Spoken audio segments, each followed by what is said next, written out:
Look how pretty this little village looks with the fall colors in the trees. And these are not slouch houses. I imagine they're rather nice inside, some of them.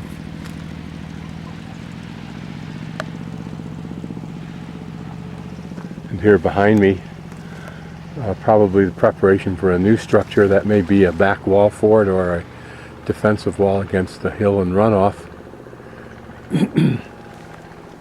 A flock of, or a herd of goats up there. Wouldn't be a bit surprised that that's on the menu occasionally. It's the second herd I've seen here.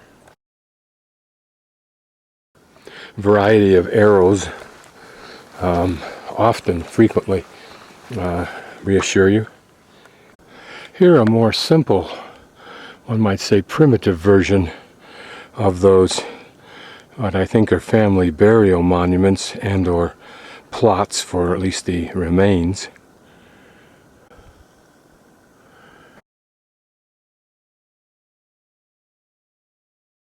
This should be halfway house,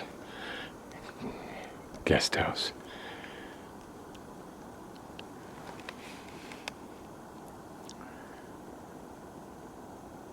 Some rugged terrain that I hope is leading me right now to Five Fingers Guest House.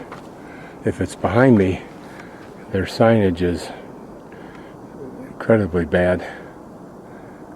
Okay, if you look at this sign, it's all in yellow. Arrow points to my right. It says Five Fingers Mountain Guest House.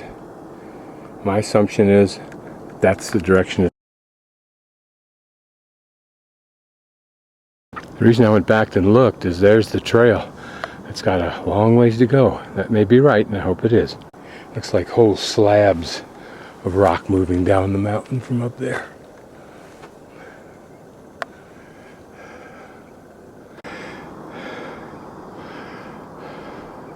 Dramatic scene.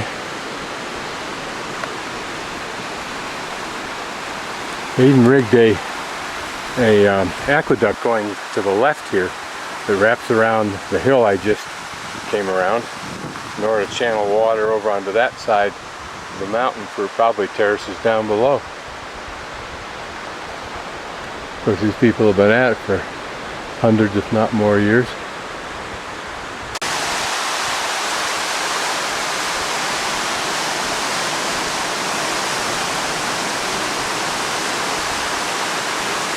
And here we can see the wearing agent. Sand, dirt, and water.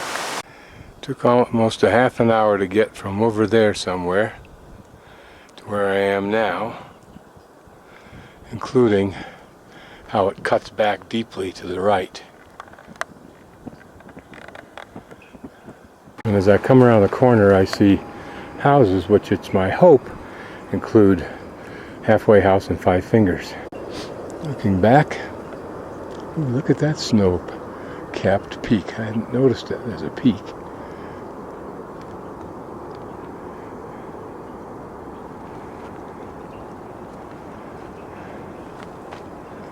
And then more off that way. So it'll be interesting to know which way the trail goes. Looks to the left, or my guess is it must. There's several systems for water coming off of this mountain way up high somewhere. So there must be either some big spring or runoff that's safe drinking water from their viewpoint. But you can hear, I think, there's stones running through it, which is interesting. Here, a carefully built old stone building. Wonder what it was used for. About 350 meters to Halfway House, but I just saw this. I thought it was kind of interesting. There's the corn that's been shucked, probably cleaned, it's drying its final dry, but here are ears of corn drying on these platforms covered. And then if you look in there, you can see one of those almost ubiquitous pool tables that I've seen around China.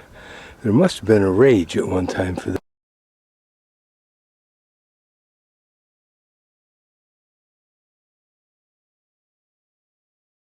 "7:30 in the morning pan." It's going to be another gorgeous day.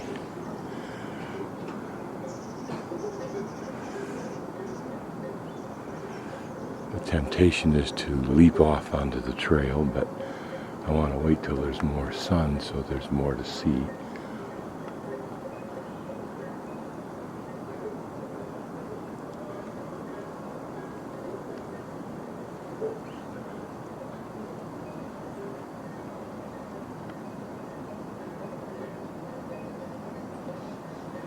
can hear the sounds of the bells of either the horses.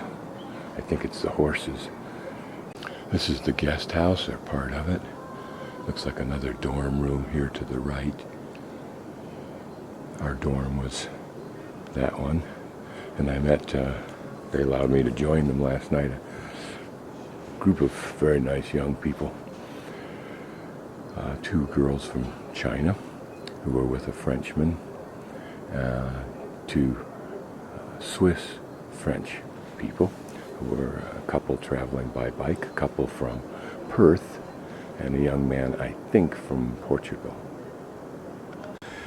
Well, I depart halfway house. Very enjoyable stay. Ellen, young hostess, was very gracious. So were the other girls, very friendly. I'm sorry that the Swiss girl I spoke to in Guilin had such a bad experience, but mine was quite the contrary. Just above the hostel, the sun capping that peak. Got some work to do up there, whatever it is. The trail continues down here, but it's a little bit hard to make out which way it goes. There's some very simple homemade burial.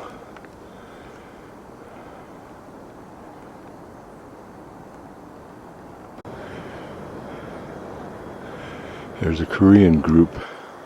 I'm not sure where they've come from, so I'm not sure if they're going to be following me or going in the opposite direction. Anyway.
Forest Inn is just a little way beyond.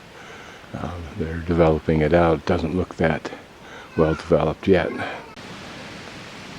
This is an interesting water feature.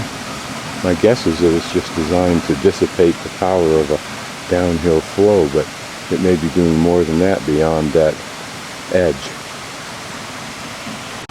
This morning is just a very pretty walkway.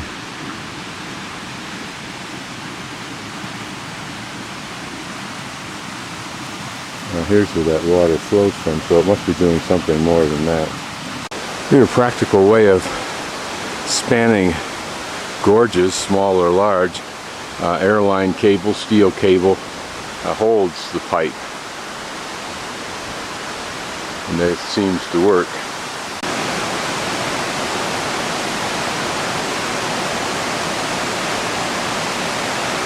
You'd almost swear there was a cement plant up there polluting these waters.